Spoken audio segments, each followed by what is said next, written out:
everyone. I'd first like to thank the Analog Astronaut Conference team for organizing such a beautiful event with amazing speakers. So it's been an incredible weekend, very long. So thank you guys for joining for this last presentation. So I'll try not to bombard you with information and we'll make it like easygoing and smooth.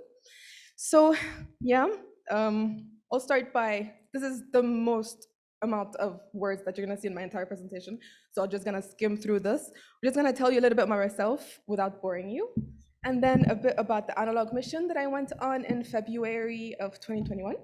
And then some stories of my analog mission, what I learned about myself, and also the value of the data collected on analog missions and such.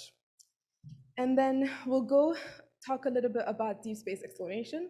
What does it actually mean? What are our upcoming missions, upcoming plans as humanity? And then some of the innovations that came actually from space that we used on Earth.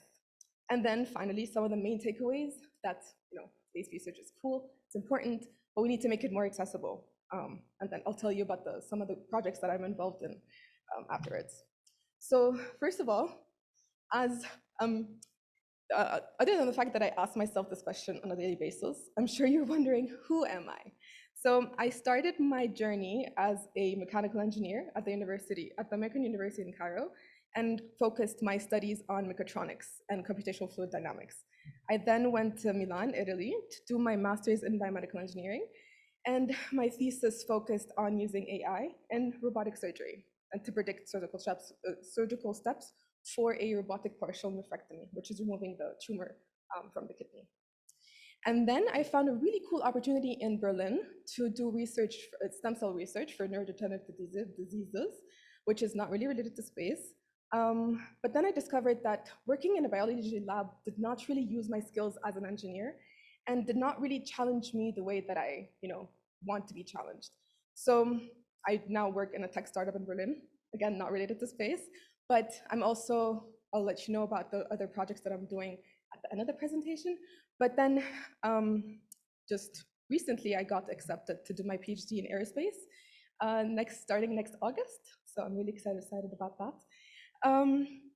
And then just a few pictures, just a collage of the different things that I've been involved in. So I was teaching in South Africa for a couple of weeks and also worked at a women empowerment center in Uganda, and also did marine conservation in Madagascar for I think 6 weeks. So there we were studying nudibranches, measuring them, taking photos of them. So it's really, really cool to kind of do a lot of underwater activities, and you get really comfortable underwater. It feels like home, and also jumping off planes, which I'm sure most of you here have done. And here, other than poor Laika's a very sad story, but she did open up the door for us humanity to go into space. So I want to start talking about analog missions, but unlike what we see here, we didn't really simulate microgravity in analog missions. So it was just on Earth, and I did my mission with Lunar Space, which is in Poland, directed by Leszek here. And this is my amazing crew of 6 people. We have 3 women, 3 men, internationals. We had 3 from Poland, 1 from France, me from Egypt, and then 1 from Mexico. So this is the basic layout of the station. So you have the huge EVA area, and the whole station is located in Piła, which is a small city in Poland, and it's located in an old airport, and this is actually an old nuclear bunker. So we were staying in an old nuclear bunker for 14 days. So it's kind of exciting, and and I just wanted to kind of show you what it's like to be an analog astronaut. So this is kind of a sample of the calendar the one-day calendar that we had. So you can see here, we had different astronaut numbers, and our day was very much packed. So this is an example of an EVA day where we had to do an EVA activity. So basically, wear spacesuits, go on to the huge EVA area, like I showed you in that previous picture, and either collect samples, go through medical scenarios, and basically doing a lot of things. And so the days were really, really packed. And I was medical officer, so we were doing medical checkups at the beginning and at the end of the day, every single day. And fun fact, when we finished the mission, the crew kept texting me and saying, wow, I feel like nobody cares about me anymore. No one is taking my blood pressure twice a day. So yeah, it's kind of an adjustment when you leave and no one cares about you anymore. So here, yeah, we're taking medical checkups here. And just to kind of give you just a little bit of background of what it's like to be on this mission. So we don't have access to daylight. Everything is closed. You have no idea what it's like outside. And you don't have, you're not allowed to have any caffeine.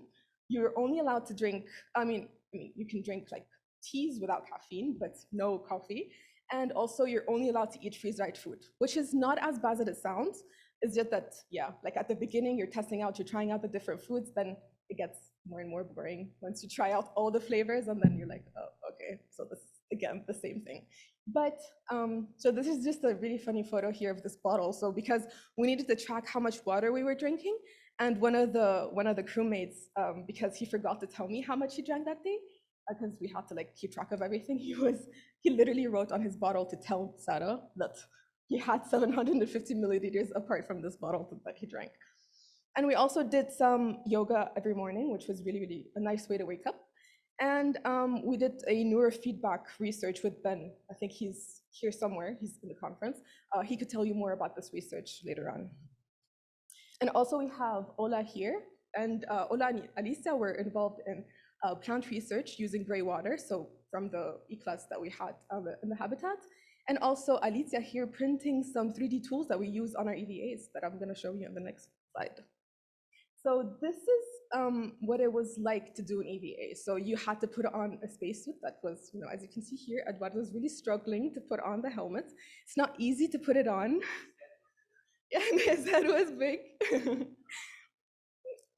yeah, actually we had to tape our ears a little bit. We had to tape, like put the headphones in to communicate with the HAPCOM. We had to tape them to the ears. So if you're not listening to the like whatever, to the iPod or something, you couldn't hear anything from the outside, so it's kind of funny. And you can see here Marcin testing out the space suit, kind of, with the exoskeleton on his leg, because that was kind of to restrict mobility a little bit, kind of get a feel of what was really like to wear a spacesuit. And so how the EVAs were set up was that you had a team of astronauts. Inside the habitat, they were the HAPCOM. So they were basically communicating with the EVA team, telling them where to go, where not to go. And actually we had Marcin, he's a very talented software engineer who designed this really cool software we had on our iPads, and we stuck them on our arms, as you can see here in one of those photos, yeah, here. And where you could see, you have the layout of the whole EVA area, and you could see where you can or you can't go and go to, like if there was like a meteorite that hit or something. And we had a lot of scenarios there that we were playing around with. And in our free time, so we have Eduardo and Isa here on a Sunday. In their free time, they built an antenna to track some satellites. So it was really, really cool. And then we also had to test out scenarios where if there was a gas leak or something. So we had to really be prepared for any, crazy, potentially life-threatening scenario. So we were just prepared. And this is what the food looked like, actually. So this is when you add water to it. It's not actually that bad. This is just penne with bolognese, so it actually was pretty good. And the photo in the corner, I'm not gonna tell you too much about it. It's the it's the shrine. So when you're stuck in a nuclear bunker for 14 days as a crew, you come up with really creative ways to, connect and pass the time. So on our free day, we kind of designed this shrine that I'm not gonna go into detail about because you're gonna think we're very weird. This is just a little joke for Leszek over there. And Eduardo, he's a very, very talented artist. I just wanted to put this here because during our mission as well, we had a psychologist kind of seeing how being in this isolated and confined environment actually affected creativity. So we had this creative test that we were doing every other day. And Eduardo here, this is his design actually. So our test, I think our experiment doesn't really, because they were just checking the creativity of the whole, because it was anonymous, they were checking the creativity of the whole crew as a whole. And because Eduardo is very, very creative, as you can see, I don't know if we can, take the data and actually use it too much because, well, he's clearly extremely creative. And Eha actually had his design put on a bus in Mexico, so that's really, really cool. So actually, this is a GIF that's about deep space. So Mary Liz actually had this last night in her show. So I just wanted to kind of move on and talk about deep space a little bit, and to say that, yeah, we're doing analog missions to kind of be able to explore deep space, to be prepared for what it might take to live on the moon and Mars. But some of the things that actually here. So what is deep space exploration actually? So right now, and what are our plans? So right now we're doing research on Earth to see what it's going to be like to live on Moon and Mars, but we're also doing research on the ISS to understand the biology and the physics that come with, being in this really, really unnatural environment for us physiologically. And then hopefully we'll be able to go to the Moon and Mars and be prepared for it, and be equipped to survive and thrive on those different environments. But another important thing that comes from deep space exploration is not only exploring, and it's not only being able to see what's out there, and it's not only about being a multiplanetary species, because there's a lot of research that came from deep space, from space research, I want to say, that we use on Earth. So I just wanted to tell you a little bit about some of the innovations that came from space. And we have, how many of you actually know that the MRIs came from space research? Oh, nice. So they were based on digital image and processing that enhanced pictograms on the moon that JPL created, and they were used to basically create MRIs and CT scans that are very, very important tools for diagnosing illnesses and preventing basically preventing them from getting worse. And other things are this, there's this artificial heart pump, which is a left ventricular assist device that is actually based on the space shuttle's fuel pumps. So that's actually really interesting that we have this fuel pump that was created for the space shuttle that actually saved lives on Earth, because this pump, it's used to either delay the patient from getting a transplant to let them survive a little longer until they find a donor, or sometimes it could just for them to not need to have a transplant at all. Another really, really cool technology that was developed for plant experience on space shuttles, and is used for reducing pain from radiation for cancer patients. So there's a lot of really, really, really important technologies that came from space that were applied on Earth, and these are just the medical ones, but there's a lot more. So first, you guys know the space pen. So this one was developed for space because you can't really use graphite pencils, because when they break apart on the ISS, they become a safety hazard, and you can't use a normal pen because without gravity, the ink doesn't go down. So you had to have something pressurized, and this is used for different extreme environments on Earth. You could use it underwater, you can use it in different places, and you can actually purchase it on their website if you guys are interested. And there's a lot more in the technological breakthroughs that came from space, including memory foam, insulin pumps, and so many others. I'm just going to leave this link here if you guys are interested in learning more about them, but I'm going to move on. So finally, what are the main takeaways from this? We can all safely say, I love this gift, that's one of my favorites. I really, really resonate with this guy. So we can all safely say that space is cool and it's important, but we need to make it more accessible. So imagine you can see this Earth from space, and you don't see any lines there. You don't see any borders. You don't see any countries divided by man-made lines, basically. And these borders actually create disparity in accessibility of science and technology around the world. So imagine if we can erase these lines. So I actually took it a bit upon myself to do something about it, and challenge accepted, and created a Deep Space Initiative. We're a nonprofit company based in Colorado, and we want to provide more accessibility and opportunity in space research for everyone around the world. And we have 3 very broad topics so far, and we work on real human spaceflight problems, and we're open for really everyone around the world. And we provide a virtual environment for collaborative work, for mentoring, for networking with like-minded people. And it's really open for anyone who, wants to gain a little bit of experience in research, or, wants to shift their careers from, whatever they're doing right now to, doing more research-oriented, space research-oriented, work. So right now we have three topics. We have astronauts' health and performance. And last month we had a workshop. We had a three-day workshop over 3 consecutive weekends.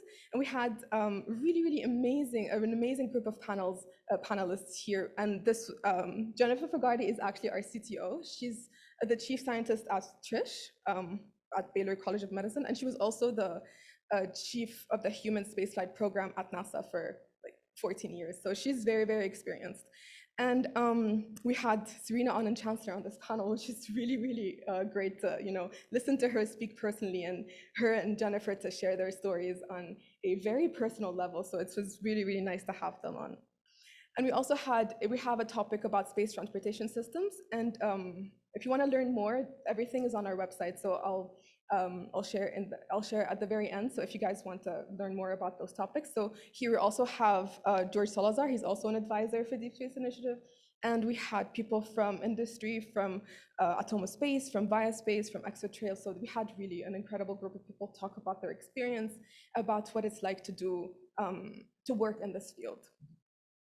And finally, we have space architecture, which was moderated by Leszek. And here we also had an amazing group of people, and also Dr. Pablo, who's going to be my advisor next year. So it's really exciting. And we had also someone from Sierra Space, from NASA, from the University of Houston. So we actually have just opened our applications for a 3-month intensive research program a few days ago, actually 2 days ago. And you can just go through our website. You could just apply through there. And our abstracts got accepted to IAC. So if you do apply and if you are selected, you get the chance to work on the manuscript to be presented at IAC in Paris in September. So it's a really good opportunity for you to start doing research and to work with a team, to be mentored by an expert, and also to see, to already have results, at the end of those 3 months. So finally, accessibility and opportunity is are very important, but it's not the only thing that we need to to push forward in this industry. So I helped create this Space Ambassador program with the Egyptian Space Agency. And because not a lot of people know that Egypt has an Egyptian Space Agency, actually, all my friends in Egypt don't know that we have an agency. So I kind of also, I really think it's important to, talk more about space, to, teach people the value of space research, and that to not, to break this misconception of, yeah, we need to kind of solve our problems on Earth first before, we put money into space. Because as we saw before, a lot of the research that comes from space, we actually use on Earth. And it's potentially life-saving. And not only is it life-saving, in practice from the technology that you use, but it's also inspiring generations. And if you inspire generations, and if you motivate them to do more and to be passionate about, pushing forward, you're really changing, the mentality of the next generations in countries such as Egypt or Asia, or people in the MENA regions. So I'd like to finish this with this slide and just to ask you a question. So imagine if we were able to help inspire the next generation. What do you imagine if the next generation were more motivated, were more knowledgeable about what it's like, that the universe is so broad and it's so huge, and we're really basically nothing. We're just floating on this little spaceship in the middle of outer space, and we're in the large scale, we're very insignificant. And if next generations start thinking like that, or if they're brought to be able to put these thoughts in their minds from the very beginning, what would it look like? Where would humanity go? So I would just like to finish this by saying, imagine if next generations were filled with tiny dreamers. So thank you.